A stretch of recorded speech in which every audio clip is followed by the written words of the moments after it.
Resident Evil 5 is built around cooperative play, so we thought it'd be a good idea to do a co-op video review. Yeah, I'm sort of Sheva to Ryan's Chris Redfield. So in Resident Evil 5, you play as Chris Redfield and you're sent into Africa and you meet up with a new partner, Sheva Alomar.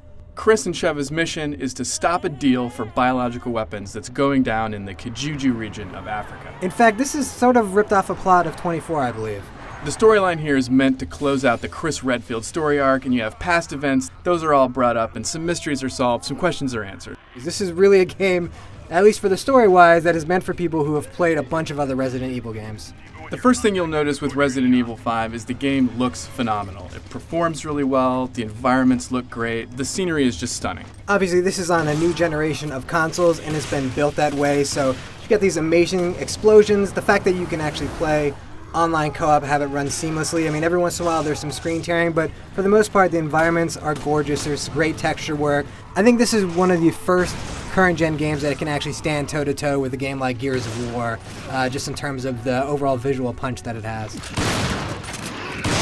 Now, this is a Resident Evil game, but it doesn't play like some of the Resident Evil games you might be familiar with in the past. This is more of an action game than a survival horror game. I would actually go as far to say as that this is really not a Resident Evil game at all. This is an action game that has the overarching themes of Resident Evil mixed into it, but if you go into this thinking you're going to get a corridor shooter with lots of stuff jumping out at you in a creepy atmosphere, it's not here at all. Go into this thinking this is going to be an awesome action movie, and I think you're going to have a great time with it. And again, this game was built as a co-op game, and having a partner at your back at all times makes it less scary. So when you know somebody's behind you who can watch your back, you're just not going to have those oh crap moments. Playing RE5 with a partner, a real live partner, is a lot of fun. It's really easy to get in and join a game online, and once you do, you can play however you see fit. Yeah, the combo moves that they had in Resident Evil 4, that same idea is back for Resident Evil 5. Only now with a co-op player, you can have a little bit more fun with it. What's available for a combo move is really dependent on where you shoot an enemy, because an enemy's body is going to react differently whether you shoot him in the shoulder or the leg, and that positioning is going to change the type of attack you can do. I always fire directly at the crotch. Although RE5 is built for co-op, a lot of players will play by themselves, and when you do that, Sheva will be controlled by the AI. It does a pretty good job. Sheva does an okay job of getting out of the way and not being in your line of sight. She does tend to overuse ammo and overuse health, so you gotta kind of watch her. Also, fans of Resident Evil are familiar with the fact that you usually only have a certain number of inventory slots, and you have to kind of carefully manage that. So you can also use Sheva sort of as a pack mule, kind of you take the weapons you want and give her the things that you want her to carry around, except not health. I need ammo. Take this! When you finish Resident Evil 5, you unlock this really cool Mercenaries mode, which is just you against a horde of zombies and you're racing against the clock to get as many points as you can. It's similar to the mode we saw in Resident Evil 4, and it's a lot of fun in RE5. The Mercenaries mode really shows the one feeling of the campaign, and that is the Mercenaries mode is an incredibly intense adventure where you're always worried about how much ammo you have, you always feel like you're about to die, and you always feel overwhelmed, and that's whether you're playing single player or co-op. And there's really none of that feeling brought into the campaign mode itself.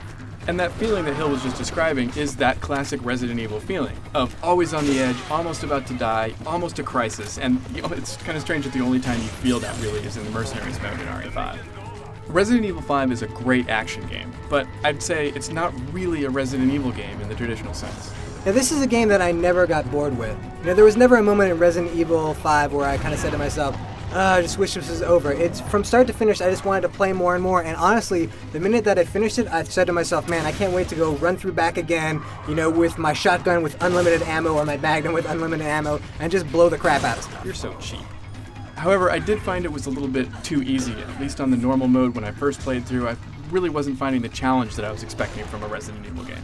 And that plays really into the whole idea that this is a game that just doesn't have that intense, I'm about to die feeling to it. Just that most of the time you can escape, you can actually avoid death the majority of time, and that's because, if you get struck down and you're gonna die, I can actually run up to you and heal you in a certain amount of time and save you, just like the way you could with Gears of War, for example.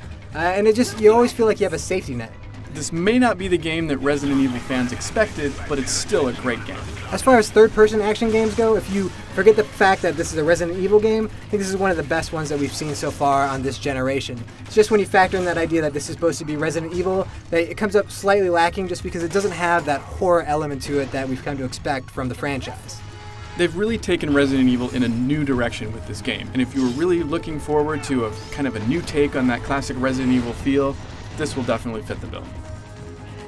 For the full review, head on over to IGN.com.